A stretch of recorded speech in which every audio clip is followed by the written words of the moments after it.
क्या तारिक रहमान बनेंगे बांग्लादेश के नए पीएम? अगर ऐसा नहीं हुआ तो संकट में क्यों पड़ जाएगा भारत?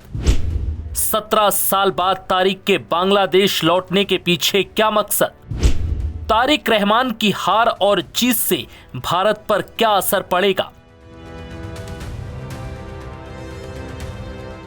हिंसा और सियासी उथल-पुथल के दौर से गुजर रहा बांग्लादेश इस वक्त एक नाम को लेकर सबसे ज्यादा चर्चा में है और वो हैं तारिक रहमान। बांग्लादेश के पूर्व राष्ट्रपति जियाउर रहमान और पूर्व प्रधानमंत्री खालिदा जिया के बेटे और बांग्लादेश नेशनलिस्ट पार्टी के कार्यकारी अध्यक्ष तारिक रहमान करीब 17 साल बाद 25 दिसंबर 2025 को लंदन से वापस अपने देश लौटे।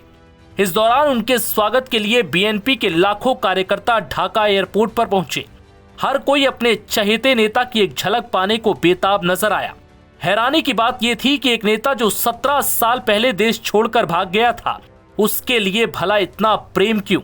दरअसल बांग्लादेश की पूर्व प्रधानमंत्री शेख हसीना की सरकार में भ्रष्टाचार के मामले में आरोपी तारिक रहमान गिरफ्तारी के डर से 2008 में देश छोड़कर लंदन भाग गए थे।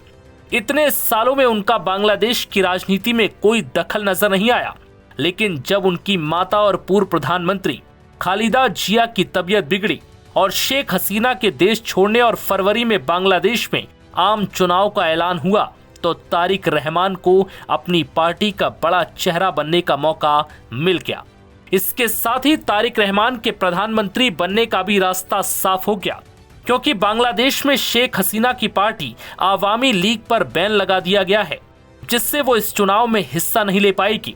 ऐसे में बांग्लादेश नेशनलिस्ट पार्टी के लिए अब जीत की राह आसान हो गई है और पार्टी इस चुनाव में अगर जीत हासिल करती है तो प्रधानमंत्री पद के दावेदार के तौर पर तारिक रहमान का नाम सबसे आगे रहेगा। लेकिन इस बीच सवाल ये उठ रहा है कि भारत विरोधी छवि के लिए माने जाने वाले तारिक रहमान की पार्टी बीएनपी अगर इस चुनाव में जीत जाती है तो फिर भारत पर इसका क्या असर होगा, और अगर हार जाती है तो इसका क्या असर होगा? क्योंकि ये भारत के लिए बुरी खबर इसलिए भी है क्योंकि भारत समर्थक शेख हसीना की पार्टी आवामी लीग को चुनाव लड़ने से रोक दिया गया है। शेख हसीना भारत में शरण लेने को मजबूर है। ये मौका संवेदनशील इसलिए भी है क्योंकि इस समय बांग्लादेश में कट्टरपंथी तत्व बेलगाम हो रहे हैं और अंतरिम प्रमुख मोहम्मद यूनुस के नेतृत्व में भारत विरोधी नफरत फैला रहे हैं। भारत की खास चिंता जमात इस्लामी को लेकर है, जिसे पाकिस्तान की खुफिया एजेंसी आईएसआई की कठपुतली माना जाता है। जमात पूरी तैयारी में है कि वो इस चुनाव में बाजी मार ले और बांग्लादेश में अपनी सरकार बना ले। उसने अपने नेतृत्व में 8 इस्लामी पार्टियों का गठबंधन भी बनाया है और सीटों का बंटवारा भी लगभग तय हो चुका है। वो शुरुआती बढ़त लेने की फिराक में है।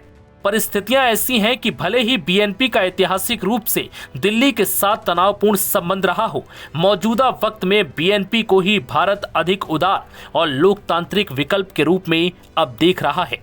आवामी लीग का पत्ता पहले ही काटा जा चुका है और ऐसे में नई दिल्ली को उम्मीद है कि रहमान की वापसी से बीएनपी कार्यकर्ताओं में जोश आएगा और पार्टी अगली सरकार बनाएगी।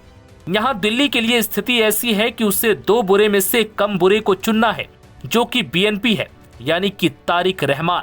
क्योंकि अगर यहाँ जमात इस्लामी की सरकार बनती है तो ये भारत के लिए सबसे बड़ा झटका होगा और फिर आईएसआई इस सरकार के जरिए भारत के खिलाफ जमकर षड्यंत्र रचेगी, जिससे भारत के लिए पाकिस्तान से 2 तरफा निपटने जैसी चुनौती हो जाएगी, क्योंकि पाकिस्तान ऐसा ही चाह रहा है।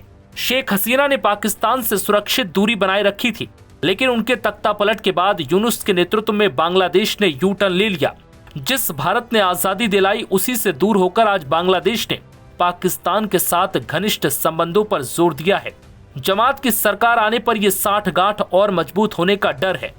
1 दिसंबर को प्रधानमंत्री नरेंद्र मोदी ने गंभीर रूप से बीमार खालिदा जिया के स्वास्थ्य पर चिंता जाहिर की थी और भारत के समर्थन की पेशकश की थी।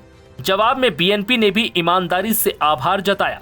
खालिदा जिया इस वक्त अपने खराब स्वास्थ्य के कारण अस्पताल में भर्ती हैं। ऐसे में बांग्लादेश में फरवरी 2025 में आम चुनाव होने हैं और पार्टी को मजबूत बनाने और इस चुनाव में बड़ी जीत दिलाने के लिए तारिक रहमान का बांग्लादेश लौटना जरूरी था, क्योंकि इस वक्त उनके पास प्रधानमंत्री बनने का सबसे सुनहरा मौका है। बता दें कि तारिक रहमान की मां खालिदा जिया 2 बार बांग्लादेश की प्रधानमंत्री रह चुकी हैं। वो 1991 से 1996 तक और फिर 2001 से 2006 तक बांग्लादेश की प्रधानमंत्री रहीं। वो बांग्लादेश की पहली महिला प्रधानमंत्री के साथ साथ मुस्लिम दुनिया में बेनजीर भुट्टो के बाद दूसरी महिला प्रधानमंत्री थी। नव भारत टाइम्स की रिपोर्ट।